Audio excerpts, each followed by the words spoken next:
হচ্ছে মসজিদ আল হারামের ছাদ, টপ ফ্লোর। নামাজ পড়লাম, মাগরিবের নামাজ শেষ করলাম। এই যে পিছনে হচ্ছে ক্লক টাওয়ার, সবাই নামাজ পড়তেছে ছাদে। এখানে 3টা গম্বুজ আছে, 1, 2, ওই 3। আর অনেক বড় বড় মিম্বার বা পিলার যাই বলে। নামাজ শেষ করলাম আলহামদুলিল্লাহ। সবাই নামাজ পড়ে বের হয়ে যাচ্ছে, ওই যে দেখতে পাচ্ছেন। আমি এখন চলে যাব, নিচে যাব, কারণ আজকে প্রচুর গরম। এখানে আসার পরে এই প্রথম প্রচুর গরম পাইছি।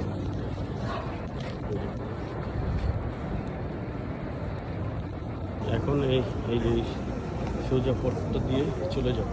এই যে এখানে আবার ছাদে মহিলাদেরও নামাজের ব্যবস্থা আছে।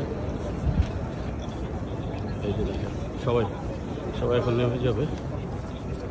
আরও ভিতরে ওই পাশে আরও আছে। সামনের দিকে বসছিলাম, মাগরিবের নামাজ শেষ করে সবাই নিচে যাচ্ছি। এদিকে হচ্ছে কাবা, এটা হচ্ছে মসজিদে হারামের ছাদ। আর এখন আমি কিং ফাহাদ এক্সেলেটর দিয়ে নেমে যাব। এখানে ওই যে কোনাটার মধ্যে জমজমের ব্যবস্থা।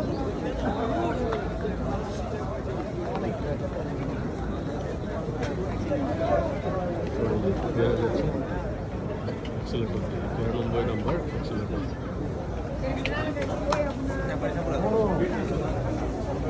প্রচুর গরম, আজকে 42 ডিগ্রি সেলসিয়াস পড়ছে। এবং এখানে গরমটা হচ্ছে এরকম, উপরে নিচে চারোপাশ থেকে গরম একদম আঁকড়ে আছে। আমাদের দেশে যেরকম শুধু উপর থেকে গরম, এখানে হচ্ছে চারোপাশে গরম। কারণ রোদ্রের পাথর সহ গরম হয়ে যায়। আর এই কারণে দেখা যাচ্ছে যে গরমটা চারোপাশ থেকে, পাহাড়ের দেশ তো, চারোপাশ থেকে আঁকড়ে ধরে, মানে সহ্য করার মতো না। কোনো একটা জায়গায় আগুন ধরলে পরে যেটা ব্লারি যে একটা ইয়া থাকে উপরে, আগুনের উপরে, ঠিক এখান থেকে এরকম একটা ভাব আসে। আলহামদুলিল্লাহ এখন প্রচুর মানুষ আসছে। আমি আসছি 2 তারিখে, তখন এত মানুষ ছিল না। তখন শুধু বাংলাদেশের কিছু লোক ছিল আর সৌদি আরবের মানুষজন তখন